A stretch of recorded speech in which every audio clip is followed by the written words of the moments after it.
Oke, assalamualaikum warahmatullahi wabarakatuh, teman-teman. Kembali lagi bersama saya Muhammad Fauzan Hafiz. Di video kali ini kita akan membahas bagian yang life cycle. Oke, kita lanjutkan. Sini kita masih mainnya di main Dart. Sini saya sudah tulis kodenya. Kalau saya tulis manual pasti videonya akan panjang ya. Jadi saya akan membahasnya aja ya. Di sini seperti biasanya kita harus membuat projectnya terlebih dahulu. Kemudian kita tambahkan dependencies dari getX di pas.yaml yang bagian ini sejajar ya, sejajar. Biasanya kalau nggak sejajar dia error.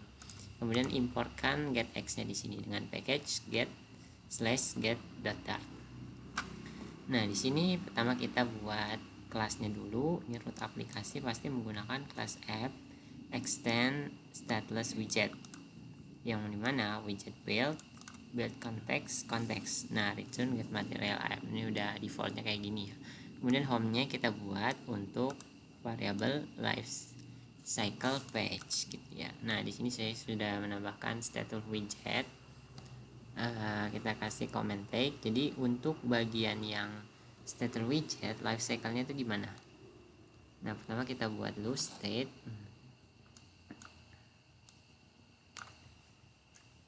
state, kemudian ini di dalamnya string variabelnya life cycle page.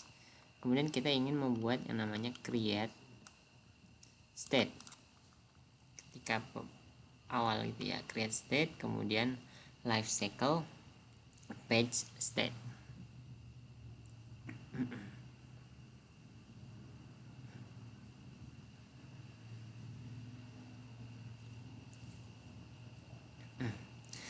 Oke, kemudian kita buat yang namanya kelas. Kemudian di sini ada life cycle page state, extend state dari life page yang ini. Jadi berisi fungsi ini. Untuk membuat create state, kita harus yang pertama membuat metode juga ya, yang berisi init state. Nah, ini adalah life cycle pertama yang milik widget stateful, yaitu init state, void init state, print stateful init state. Jadi init state itu apa sih? Init state itu adalah urutan pertama. Jadi bisa dibilang dia urutan baru lahir ya. Nah, biasanya biasanya dipanggil untuk menggunakan ambil data awal, kemudian set nilai default ataupun start pada penggunaan API gitu. Seperti itu. Di sini kita punya print. Kemudian apa yang harus dilakukan ketika kita sudah membuat life cycle yang baru ya, data awal ya. Kemudian kita lakukan provided void did change dependencies. Nah, ini mah untuk method dependencies ya. Kita scroll lagi ke bawah. Di sini kemudian kita membuat yang namanya stateful build ya. Kemudian di sini ini untuk title. Ini tampilannya berada di tengah, kemudian ini tombolnya. Nah, on press. Kemudian set state, kita buat tombol set state. Jadi set state itu biasanya itu dia akan dipanggil setiap kali rebuild ya.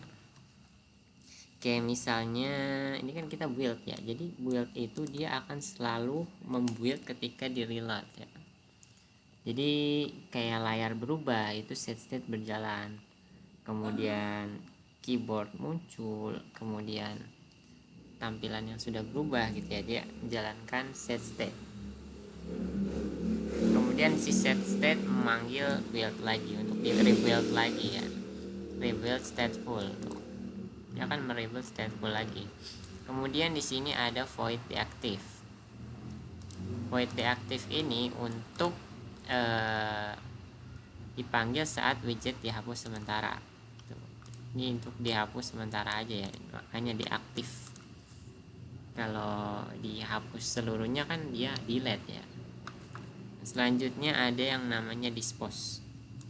Nah, karena di stateful widget itu namanya bukan delete ya, namanya yaitu dispose.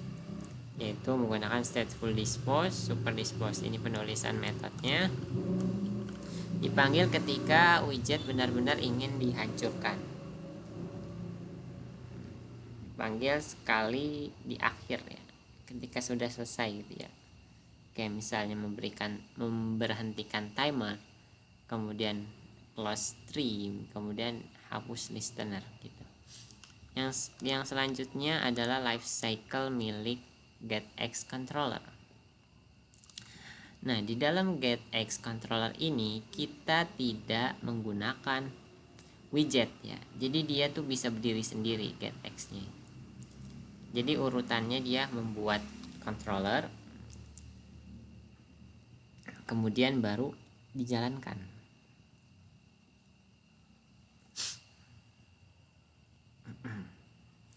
Baru dijalankan. Di sini kita, nah ini adalah metode dari lahirnya lifecycle milik getX controller. getX lah pokoknya, getX lifecycle ya, dia menggunakan controller.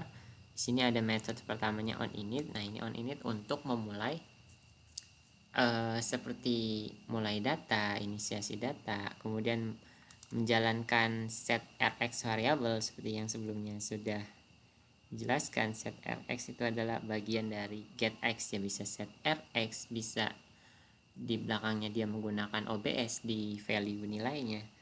Kemudian selanjutnya ada yang namanya onReady. onReady itu apa? onReady juga di sini ada comment tag-nya, dipanggil setelah widget pertama kali tampil. Jadi onReady itu dia memberitahu bahwa jika UI-nya udah tampil nih, UI-nya udah tampil. Nah, kalau yang onInit dia itu memulai data. Nah, dan datanya itu udah jadi. Jadi datanya udah jadi tapi belum terlaksana ya. Nah, di onReady itu maka UI-nya akan dirubah ya. Selanjutnya ada void on clause. Void on clause. Ya, ini adalah life cycle untuk menghapus life cycle-nya di getX. Yaitu menggunakan method on clause. getX on clause, super on clause gitu.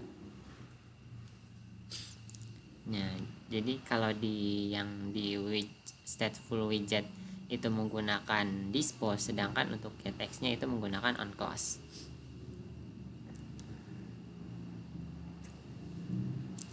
Selanjutnya ada lifecycle milik getBuilder.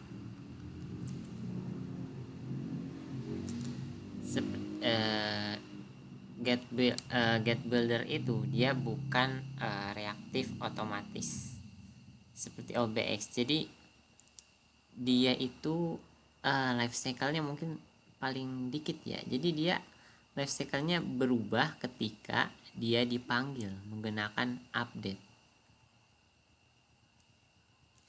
Jadi UI-nya tidak update secara otomatis, dia harus dipanggil dulu.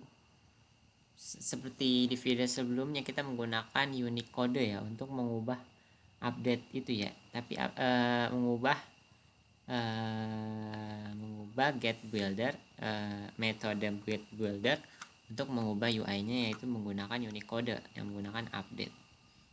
Nah, di sini sudah ada kan getBuilder lifecycle.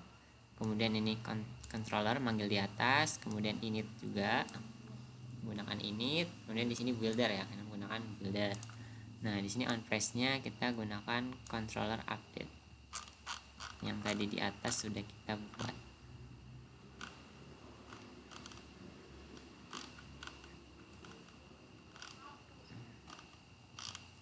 Gitu.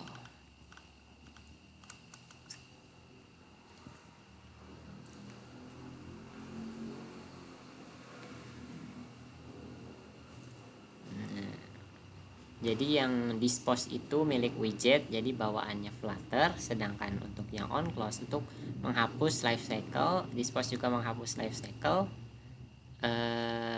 tapi dia dari default dan dari di dependencies milik getX, sedangkan kalian dispose milik Flutter, kemudian yang on clause itu milik getX. Jadi alurnya itu bisa kita bilang pertama saat kita buka halaman itu dibuka ya, kemudian controller dibuat. Controller ini yang bagian getX ya, controller dibuat, kemudian on init dipanggil, dia memanggil untuk memanggil datanya, kemudian widget build itu dijalankan dengan on ready yang mana udah bisa siap ditampilkan UI-nya. Kemudian saat tombol ditekan update UI rebuild, saat halaman ditutup on close dipanggil, jadi dibuang gitu ya, biar nggak numpuk gitu ya. Jadi kalau kita misalnya kayak yang di video sebelumnya itu apa ya, yang get builder ya, get builder kan kita cuman berikan untuk yang get builder aja ya. Yang get builder sebelumnya kan dia untuk hanya memilih bagian mana yang dijalankan life cycle-nya. Nah, di sini kita diberitahu untuk bagaimana cara memberhentikan life cycle untuk yang bagian dari widget full ataupun dari getX-nya, yaitu dengan menggunakan tadi apa, on dispose dan on close ya, itu. Oke, mungkin itu aja untuk video kali ini. Sampai jumpa di video selanjutnya. Bye.